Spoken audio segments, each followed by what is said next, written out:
Good morning, and a beautiful morning it is too. A bit cold, a bit crisp, a bit autumnal actually, but the sun's out and I think it's warming up.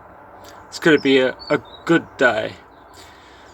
Before I show you round my allotment, I will take a bit of time to answer some of the questions that some of you have posted on my notice board. The first message is from Shirley in Bolton, and Shirley says, I thought you were going to build a greenhouse. Where is it?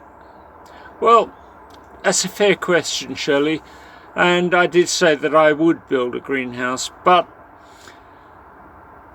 saying it and doing it are two different things. Since saying it, I've thought about it. Where will it go? How big will it be? What do I really need it for? And I haven't got round to it. I might yet, but don't hold your breath, because the moment is gone. I'm not even sure I really need a greenhouse. I need a somewhere with a bit of a microclimate where I can raise seeds and stuff like that. But a greenhouse, I don't know if I've got the room. Anyway, watch this space. Things might happen. I have a message here from Lewis in London, and he asks, do I have any advice for the competitive grower? Yes, I do, Lewis. Get a life. Finally, I have a message from Steve in Hartlepool. And Steve asks me, why do you wear that ridiculous hat? Well, Steve, if it's this hat you're referring to, I wear it to keep my head warm. Last night it must have rained heavily. All the buckets and the barrels are all full, and the ground's wet. The grass is soaking. But it won't do it any harm, I guess. Now, what I'm going to do today is finish harvesting this corn. There are one or two corns left, which I shall take off, and then I'm going to chop the rest of the plants down and make compost out of them. I think they've pretty much finished now.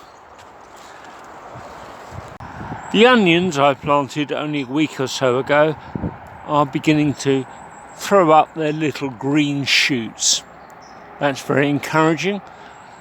On the other end of them, they'll be growing little roots which will anchor them to the ground and stop them from blowing away or being pecked, which they do by the pigeons. The greens are doing well.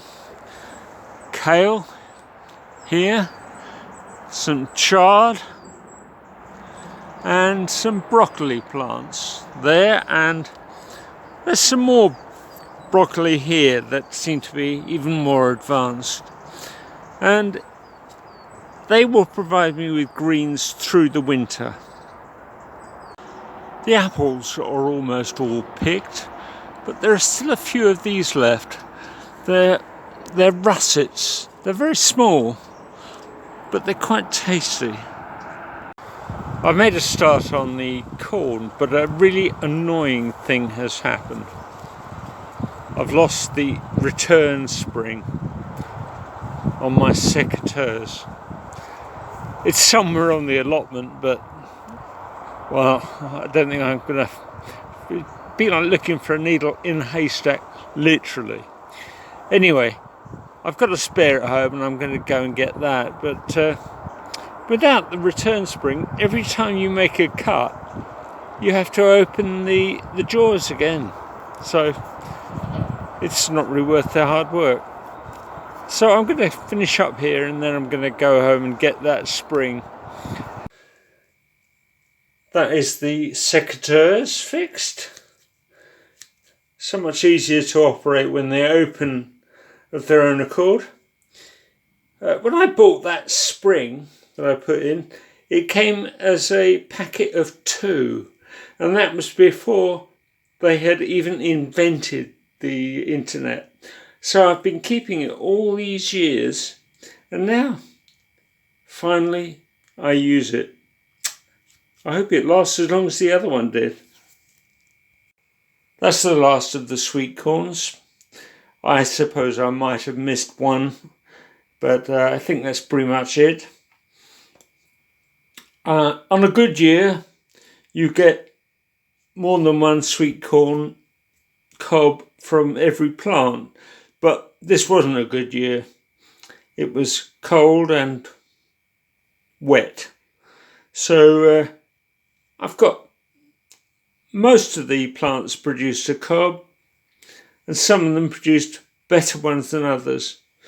But it's such a nice plant. I like growing it, and the result is delicious. Well, it's time for breakfast, so I'll see you again soon. Goodbye.